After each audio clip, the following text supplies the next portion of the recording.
Shalom Bapak Ibu saudara yang dikasihi Tuhan. Senang rasanya kita boleh kembali hari ini masuk dalam renungan singkat melalui siraman rohani. Kiranya Bapak Ibu yang boleh memberikan waktu, meluangkan waktu bersama dengan saya, mari kita akan sama-sama belajar firman Tuhan. Kiranya melalui kebenaran singkat yang boleh saya bagi, boleh mendatangkan kekuatan buat kita hari ini. Mari Bapak Ibu kita berdoa terlebih dahulu sebelum kita memulai kebenaran firman Tuhan.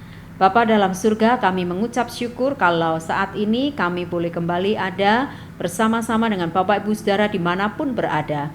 Kami sama-sama datang Tuhan untuk mengawali renungan kami melalui kebenaran firman yang boleh kami dengar, dengan berdoa mohon pimpinan dan pertolongan Tuhan, supaya apa yang kami dengar, apa yang kami baca dan kami renungkan boleh mendatangkan rema bagi hidup kami, bagi iman percaya kami.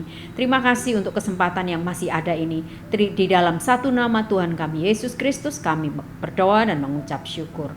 Amin. Bapak Ibu Saudara, saya tertarik membahas dalam renungan-renungan beberapa waktu ke depan. Saya sedang membaca, merenungkan tentang bilangan, kitab bilangan yang di sana mencatat banyak tentang perjalanan Musa, Harun, dan juga Miriam, dan juga tentunya perjalanan Musa pribadi dalam membawa bangsa Israel ini berjalan menuju tanah perjanjian. Tidak mudah, banyak sekali peristiwa terjadi di sana, dan satu peristiwa yang ingin saya bahas sama-sama kita renungkan yaitu ada di dalam Bilangan 20. Bilangan 20 di sana itu ada sebuah peristiwa di Meriba. Dan peristiwa ini adalah merupakan peristiwa yang kemudian membawa Musa kepada sebuah hukuman dari Tuhan. Bahwa kemudian Musa ditetapkan tidak bisa masuk ke tanah Kanaan, ke tanah perjanjian itu karena peristiwa ini. Bapak Ibu, dalam Bilangan 20 ayat 1 sampai 21, di sana diceritakan pada satu kali umat itu tidak ada air, ya. Pada satu kali di ayat yang kedua, tidak ada air bagi umat itu. Jadi dalam perjalanan itu, hari itu nggak ada air. Berkumpullah mereka mengerumuni Musa dan Harun. Ayat 3, dan bertengkarlah bangsa itu dengan Musa, katanya, sekiranya kami mati binasa pada waktu saudara-saudara kami mati binasa di hadapan Tuhan, mengapa kamu membawa jemaah ini ke padang gurun ini, supaya kami dan ternak kami mati di situ? Mengapa kamu memimpin kami keluar dari Mesir untuk membawa kami ke tempat celaka ini, yang bukan tempat menabur, tanpa pohon ara, anggur dan delima, bahkan air minum pun tidak ada. Bayangin Bapak Ibu, perjalanan ini sudah menguras semua energi mereka, menguras juga tentunya emosi, karena perjalanan ini perjalanan yang cukup jauh dan kemudian cukup panjang, lama, ya. Tapi kemudian setiap kali dalam sebuah momen ketika mereka kekurangan satu dan lain hal, mereka nggak segan-segan ngajak bertengkar Musa yang memimpin mereka keluar dari tanah Mesir.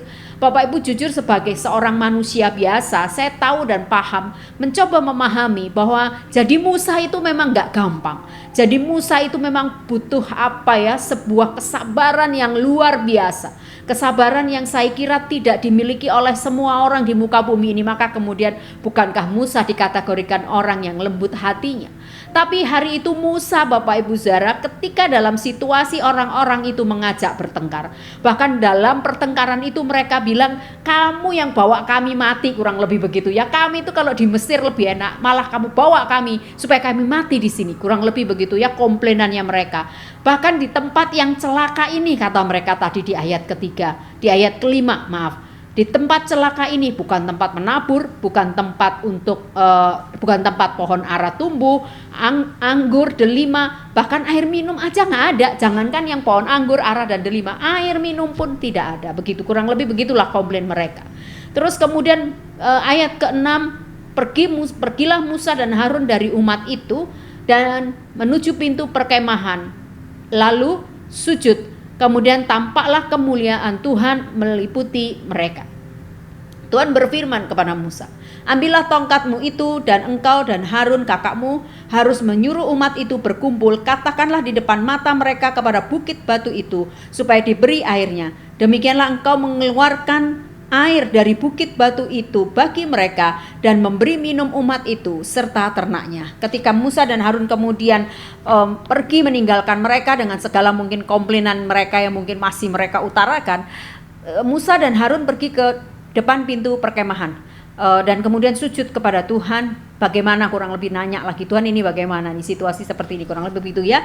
Dan Tuhan bilang, udah ambil tongkat, pukulkan ke bukit batu, nanti itu keluar air, kurang lebih begitu ya. Yang minum bukan hanya mereka tapi sampai ternak-ternaknya. Nah, ketika Musa dan Harun telah mengumpulkan jemaah itu dan kemudian berkata di dalam ayat 10, dengarlah kepadaku hai orang-orang durhaka, apakah kami harus mengeluarkan air bagimu dari bukit-bukit itu? Sesudah itu Musa mengangkat tangannya lalu memukul batu itu dengan tongkatnya 2 kali.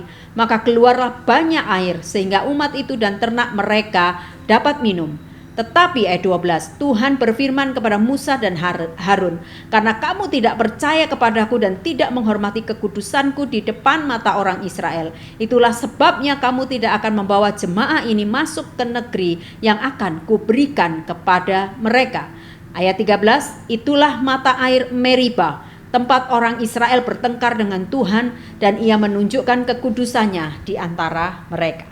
Jadi Bapak Ibu, peristiwa di Meriba ini bukan yang pertama. Ada banyak peristiwa sebelumnya yang terjadi antara orang Israel bersama Musa tentunya, dan kemudian Musa langsung meminta pertolongan kepada Tuhan. Selalu begitu kejadiannya. Mereka merasa bahwa mereka sudah disia-siakan. Mereka merasa bahwa perjalanan keluar dari Mesir ini adalah bukan sesuatu yang seperti diharapkan.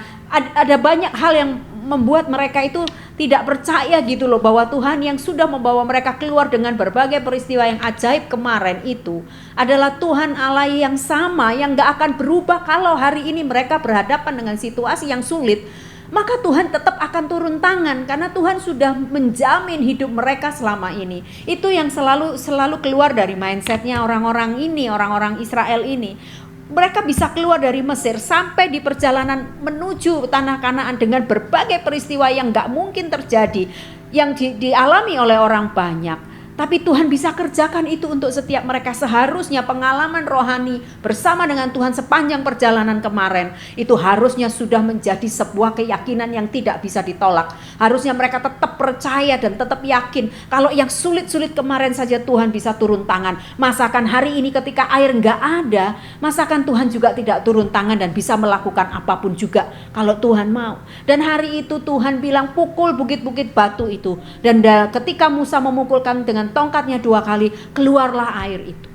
Dan pada akhirnya Bapak Ibu, hanya gara-gara peristiwa seperti ini, akhirnya Musa tidak mendapat berkat. Karena Musa juga pada akhirnya merasa bahwa aduh, ini umat gak percaya sama Tuhan. Musa sepertinya nampaknya gagal meyakinkan mereka kali ini bahwa Tuhan yang kemarin adalah Tuhan yang sama dalam penyertaannya. Ketika engkau hari-hari kemarin ada banyak hal yang harus kau hadapi dalam perjalanan dan Tuhan bisa buat jalan keluar. Hari ini pun sebetulnya sama, tapi Musa hari itu bersama Harun nampaknya saya yakin bahwa mungkin secara emosi juga tidak gampang berhadapan dengan situasi ini berkali-kali Bapak Ibu ya. Belum ditambah komplainan gitu ya, nyinyiran gitu lah bahasa sekarang dari mereka. Saya yakin Musa juga mungkin lelah, tapi kemudian kita melihat bahwa karena peristiwa ini Tuhan berfirman dalam ayat 12 kepada Musa dan Harun, kamu gak bisa masuk ke tanah yang aku tunjuk. Karena apa? Karena engkau tidak percaya kepadaku dan tidak menghormati kekudusanku di depan mata orang Israel. Jadi Musa dianggap gagal oleh Tuhan untuk kembali meyakinkan Tuhan yang disembah adalah Tuhan yang tidak pernah berubah, yang kedaulatannya dan keajaibannya akan selalu bisa terjadi karena ini Tuhan Allah yang mereka sembah, Tuhan Allah yang hidup. Nah, Bapak Ibu saudara yang dikasih Tuhan, maka kemudian tempat itu dikatakan Meriba, ya, dikasih nama Meriba untuk mengingatkan bahwa disitulah tempat orang Israel bertengkar dengan Tuhan. Bayangin, orang Israel ini yang diajak tengkar bukan siapa-siapa loh. Musa itu lewat sebagai pimpinan mereka, yang diajak bertengkar Tuhan sendiri Bapak Ibu. Dan Tuhan kembali menunjukkan kekudusannya di antara mereka dengan memberikan air seperti yang mereka minta. Nah Bapak Ibu saudara, kita belajar hari ini tentang Meriba. Mari kita belajar untuk Ini yang perlu, karena kita ini manusia masih selalu punya kecenderungan untuk lakukan itu lagi. Ketika kemarin Tuhan sudah menolong saya dan Bapak Ibu Saudara, dan hari ini kita berhadapan dengan situasi yang sulit tapi mungkin berbeda masalahnya. Kita mulai ngomel lagi, kita mulai ngedumel lagi, kita mulai berkata Tuhan lebih baik yang kemarin daripada hari ini. Sekarang tambah sulit Tuhan. Aku sudah benar, aku sudah ngikut Tuhan, aku sudah minta berdoa kepada Tuhan, aku sudah ini itu. Tapi kok ini malah tambah sulit. Ada banyak komplainan kita sampaikan kepada Tuhan. Enggak salah Bapak Ibu. Bahkan seakan-akan kita bertengkar dalam tanda petik dengan Tuhan. Mari kita belajar seperti apa yang sudah terjadi pada Israel hari itu. Bapak Ibu Saudara, kalau Tuhan sudah memberi jaminan atas hidup saya dan atas hidup Bapak Ibu Saudara, maka percayakan itu penuh, jangan berubah. Sekalipun mungkin masalah kita selalu datang silih berganti dengan berbagai masing-masing punya kalau kemarin mungkin seberat ini dan hari ini mungkin lebih berat dari yang kemarin. Bapak Ibu, mari kita melihat sekali lagi bahwa kita harus tetap menghormati Tuhan dan kekudusannya, dan tetap percaya Tuhan bisa lakukan. Kalau ada masalah, kita percaya bahwa Tuhan pasti kasih kesanggupan yang pertama kepada kita. Karena kalau Tuhan tahu kita dititipin masalah, berarti kita sanggup melaluinya. Dan lebih daripada itu, bukankah Dia sendiri yang akan memberikan jaminan dan garansi atas setiap kita. Jangan kita mengajak bertengkar dalam tanda petik ya. Saya bilang dalam tanda petik bertengkar dengan Tuhan. Seperti Israel hari itu. Dan imbasnya jadinya Musa tidak mendapat berkat karena terjadi perselisihan dan meragukan bahwa Tuhan bisa lakukan hal-hal yang lebih daripada apa yang mungkin gak bisa mereka bayangkan hari itu. Kalau gak ada air, Tuhan bisa kok, karena Dia Tuhan. Dan akhirnya ditunjukkan bukan bagaimana cuma dengan pukulan tongkat Musa 2 kali ke bukit-bukit batu, keluarlah air. Yang minum gak hanya mereka, sampai seluruh ternaknya. Berapa banyak orang dan berapa banyak ternak yang akhirnya tidak lagi kehausan dan mendapat suplai air dengan cukup. Mari Bapak Ibu Saudara, hari ini kita merenungkan kembali, apakah saya dan Bapak Ibu Saudara hari-hari ini masih penuh komplainan kepada Tuhan. Jangan ajak tengkar Tuhan. Mari kita datang kepada Tuhan dan kita tahu bahwa Dia berdaulat, dan kita percaya Dia pasti kasih jalan keluar. Kita nggak ngerti seperti apa jalan keluarnya, tapi jalanin saja prosesnya, nikmati saja itu jalanan-jalanan yang nampaknya tidak bersahabat itu. Nah, sampai pada akhirnya kita melaluinya, dan kemudian dari mulut kita bisa berkata, terima kasih Tuhan, karena Engkau yang sudah melalukan aku dari itu semua. Mari nikmati perjalanan itu bersama dengan Tuhan hari ini dan hari-hari depan. Kita nggak tahu apa yang harus kita lalui, dan bahkan mungkin hari ini kita sedang dalam kesesakan itu, mungkin kita sedang tidak ada air itu dalam tanda petik seperti mereka waktu di Meriba. Tapi percayalah, tongkat yang Tuhan suruh kepada Musa bisa dipakai untuk mendatangkan mujizat. Maka kita juga percaya mungkin ada hal-hal lain yang Tuhan sudah siapkan untuk mendatangkan mujizatnya atas Bapak Ibu Saudara dan saya hari ini. Di atas mungkin hari ini dalam tanda petik engkau tidak ada air itu, tapi jangan ajak bertengkar Tuhan.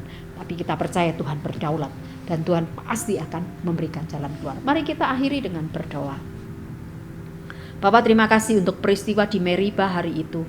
Bapak, kami belajar bahwa mungkin hari ini kami juga sedang tidak ada air dalam tanda petik. Hari itu mereka kekurangan air, gak ada air tepatnya Tuhan.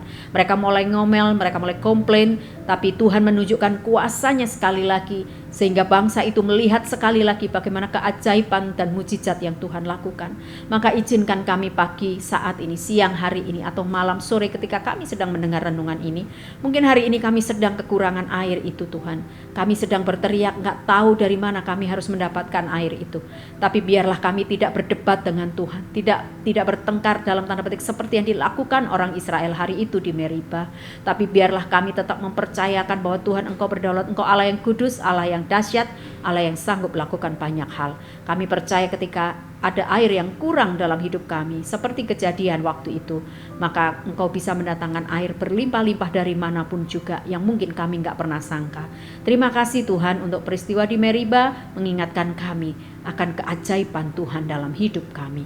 Terima kasih Bapak, berkati Bapak Ibu Saudara kami dimanapun berada saat ini dalam seluruh pergumulan mereka. Kami percaya tangan Tuhan yang perkasa dan ajaib itu akan menopang seluruh kami sekalian. Dalam satu nama Tuhan kami Yesus Kristus kami berdoa. Amin.